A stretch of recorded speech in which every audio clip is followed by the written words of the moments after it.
Why do some people outshine others and achieve 10 times more with the same 24 hours? It's not just talent. There's a hidden skill that separates the exceptional from the average. Professor Cal Newport uncovered it after studying the most accomplished minds in history. What did they all have in common? They mastered the rare ability to tune out the noise and dive deep into hard, meaningful work for hours at a time. Newport calls this deep work, the art of distraction-free focus on demanding tasks. But what makes it so powerful? And how can you train your brain to do it starting today?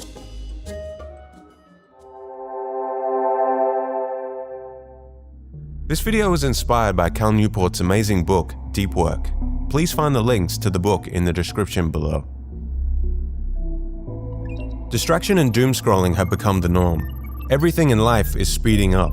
Information is overloading, chaos is rising. And as the world becomes more chaotic, there has never been a more important time to learn how to train your mind to focus and go deep. The challenge of deep work in a distracted world. Let's first examine why deep work is so challenging today.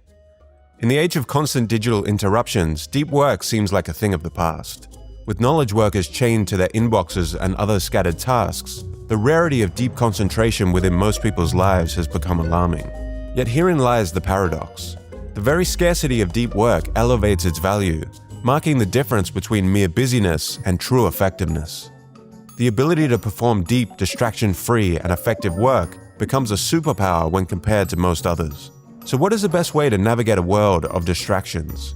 First, we need to look at the difference between shallow and deep tasks. Shallow tasks are not complex and do not create value. Examples include checking emails, following up with colleagues, meetings, or formatting documents.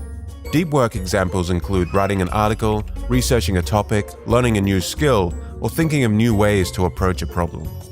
Deep work is a path to mastery and achievement. Deep work is more than just locking yourself in a room in isolation. It's about dedicating uninterrupted, focused time for profound thinking. This path, while less traveled, offers the keys to rapid skill acquisition and the creation of exceptional work. You can accomplish more in less time if you manage shallow work efficiently and avoid distractions. Let's dive into all the ways you can begin to implement deep work and unlock your full potential. So what is the secret to becoming the best in your field? According to Newport, there are two key abilities required. 1, the ability to quickly master hard things, and 2, the ability to produce at an elite level in terms of both quality and speed. These skills aren't easy to develop, they require deep work, focusing on complex tasks with uninterrupted focus. So how can deep work help you learn things quickly? Skills, whether intellectual or physical, eventually reduce down to brain circuits, and these complex circuits are made up of billions of neurons. When you learn something new, your brain activates a specific pathway of neurons related to that skill. Neuroscientists believe that when we make improvements on challenging tasks, we develop more of a fatty tissue called myelin. Myelin insulates around the relevant neurons in a corresponding circuit to make them fire faster and cleaner. To be great at something is to be well myelinated. Through uninterrupted concentration on a specific skill, you're forcing that specific relevant circuit to fire again and again in isolation, effectively cementing the skill. In contrast, let's say John is trying to learn how to code in JavaScript, but also has his TikTok feed open. He would be randomly firing too many circuits at the same time and not isolating the neural circuit he actually wants to strengthen. And it's hard to learn a new skill quickly without intense focus. How can deep work help you produce at an elite level? For the average knowledge worker, an average day may include many different tasks and projects. We are often switching from task to task as the day unfolds. Sophie Leroy, a business professor at Michigan University, discovered that when we switch from task A to task B, our attention doesn't immediately follow. Our minds are still stuck on task A. She calls this attention residue. After we switch tasks, attention residue makes it difficult to focus on a new one. Moreover, if you leave the previous task unfinished, the effect becomes even greater. It may seem harmless to check your phone or inbox every 15 minutes, but these quick checks introduce a new target for your attention. It is very difficult to produce at an elite level if you're in an unfocused state for most of your day. So why should you even care about deep work? The first reason is that what you focus on shapes your reality. Who you are, what you think, how you feel, and what you do is the sum of what you focus on. In other words, where your attention goes determines your reality. Deep work trains your attention on things that truly matter to you, which means your life begins to feel more meaningful. The second reason is psychological. Psychologist Mihai Csikszentmihalyi studied when people felt happiest. The answer was not when people were relaxing, but when they were completely absorbed in a difficult, worthwhile task. He called this state flow, and deep work is one of the best ways to trigger it. Flow equals happiness, deep work equals flow, so therefore deep work equals happiness. Principle 1. The 4 types of deep work. According to Newport, there are 4 different ways to fit deep work into our daily lives. Step 1 is finding the right style that works for you. The first is the monastic approach. Monastic deep workers focus on deep work above everything else. They are disconnected, rarely use social media or email, and avoid all distractions. Large chunks of their time is dedicated to uninterrupted work. This style of deep work suits people with high control over their schedules. Writers, researchers, or entrepreneurs, for example. Their weekly calendar would likely look something like this. A good example of someone that embodies the monastic approach is science fiction writer Neil Stephenson, who has completely eliminated all forms of shallow work from his professional life. Second, the bimodal approach. Bimodal workers balance their time between focused work sessions and day-to-day tasks. They create time blocks for deep work and time blocks for shallow work. The bimodal approach is great for people who can spend entire days on deep work. Their weekly calendar would likely look something like this. The psychologist Carl Jung was an example of someone following the bimodal approach. He would dedicate periods of time to deep work on his retreats to a house in the forest, and the rest of Jung's time was spent managing a busy clinical practice. Third, the rhythmic approach. Rhythmic deep workers make deep work a habit through a consistent schedule. They block specific hours daily, creating a consistent, steady rhythm of focused work that fits around their work hours. The rhythmic approach is great for people with structured schedules, like those in 9-to-5 jobs. Their weekly calendar would likely look something like this. Finally, we have the journalistic approach. Journalistic deep workers find ways to fit deep work around their busy or unpredictable schedules. Newport warns, though, that this approach should not be used for deep work beginners. They might keep a to-do list of deep work tasks. This way they can jump into these tasks when unexpected free time comes up. The journalistic approach works well for people with busy schedules. This includes journalists, executives, or parents who need to take advantage of any available free time. Their weekly calendar would be unpredictable, but may look something like this at the end of the week. Walter Isaacson, the famed biographer and journalist, is a good example of someone using the journalistic approach. He could easily switch from work mode to writing mode, and this ability helped him write his first book in any spare moment he had. You can see that even with many shallow tasks, you can still find time to schedule deep work. Some people like to alternate between deep and shallow work. Others prefer long stretches of uninterrupted focus. To build a strong work habit, you need to create your own ritual. Ask yourself these questions. How can I make my ritual specific? Where will I work? How long will I work for?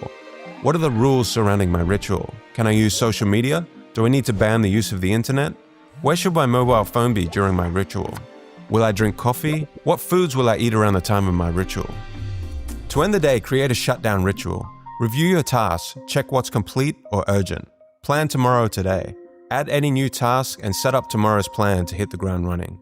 Brain dump and capture any loose thoughts out of your head and onto paper.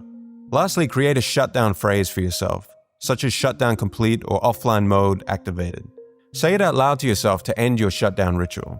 This acts as a psychological trigger, telling your brain work mode is done.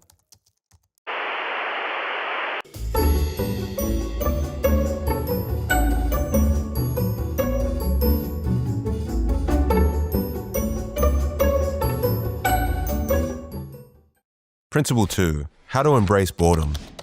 The majority of people fight against boredom. Moments without immediate stimulation are resisted. Smartphones and always being connected to the internet quickly fill these voids. If you want to focus deeply when it counts, you need to train your brain to embrace boredom. The secret to unlocking productivity and creativity lies in the very moments we try so hard to fill. To avoid doing the tasks we need to complete, we turn to our smartphones or begin trying to multitask. Studies by Clifford Nass at Stanford reveal that multitaskers struggle to filter out irrelevant information and have an increased tendency to become distracted. As a result, their brains become addicted to the constant stimulation, expecting to be saved from boredom at all times. Multitasking interferes with focus and learning, causing long-term damage. The ability to focus on one task is the first step towards deep work. So how can we do this? The first strategy Newport suggests is, don't take breaks from distraction, take breaks from focus. By scheduling time for distractions, it helps us to stay focused at all other times of the day. These distraction blocks can be used for social media, the internet, email, TV, Netflix, or any number of other distractions. If you schedule your distractions, boredom becomes more manageable. Another strategy to use is productive meditation. This technique trains your brain to hold focus while doing something automatic like walking or showering. To do this, pick a specific problem to think about. Go for a walk or do a low-effort activity that moves your body, and whenever your mind drifts, gently bring it back into focus. It sounds simple, but it's surprisingly difficult. Just like lifting weights, this builds mental focus. Lastly, always keep in mind attention residue. Don't be fooled into thinking that a 2-minute distraction on another task is really only 2 minutes. Losing a few minutes can kill the hour. Losing an hour can kill the day. Focus isn't a switch you can turn on and off at will. You need to build it through practice. To do deep work consistently, you must train yourself to embrace boredom. Principle 3. Quit social media. Social media platforms are designed to be addictive. They're engineered to keep you scrolling, liking, commenting, and not thinking deeply. So what would happen if you completely disconnected from all social media for a month? For many people, being disconnected from social media makes them feel happier and appreciate life more. But even after feeling happier, they soon return to social media tools for hours every day. There is an interesting paradox, the joy of disconnecting versus the strong pull back into the digital world. The seduction of social media lies in its promise of instant gratification and connectivity. People often use networking tools like Facebook or Instagram because they only consider the benefits and not any of the hidden costs. Hidden costs like fragmented attention and a reduced capacity for deep work, which is so important for achieving meaningful goals. We can reassess our digital habits with Cal Newport's suggested 30-day social media cleanse. We can make better decisions about our digital activities by temporarily stepping away from these platforms. To undertake a 30-day social media cleanse, follow these steps. Start by stopping. Stop all social media activity immediately. No Facebook, Instagram, TikTok, or any other platforms you use often. You do not need to deactivate your accounts, simply log out. Do not announce your break on these platforms. Next, observe and reflect. Throughout the 30 days, live your life as usual without social media. Pay attention to the changes in your mood, productivity, or social life. At the end of the 30 days, evaluate and ask yourself 2 questions for each social media platform. 1. Would the last 30 days have been notably different with the use of this service? And 2. Did anyone care or notice that I wasn't using the service? Lastly, decision time. If you answered no to both questions for a particular service, consider quitting it permanently. If you found clear value in a service, you may choose to reintegrate it into your life. This process helps you determine the true value of each social media platform in your life and make informed decisions on its use in the future.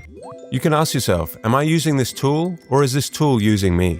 Do these platforms align with my goals in life? When you view social media through this lens, you can navigate the digital realm with purpose, reclaim your attention, and focus your time and creativity on pursuits that truly matter to you. Principle 4. Have a shallow work budget. In 2007, a company called 37 Signals, now Basecamp, made a bold move. They cut their work week from 5 days down to 4, sparking a productivity revolution. Despite reducing their work by 20%, their productivity remained sky high. When people have fewer hours, they focus more on deep, meaningful tasks and avoid shallow tasks. Cal Newport suggests scheduling every minute of the day, separating your workday into time blocks of deep and shallow work, and sticking to a shallow work budget. This means scheduling time for tasks that need intense focus and batching less important tasks into shallow time slots. Focus on doing fewer things, but doing them deeply and consistently.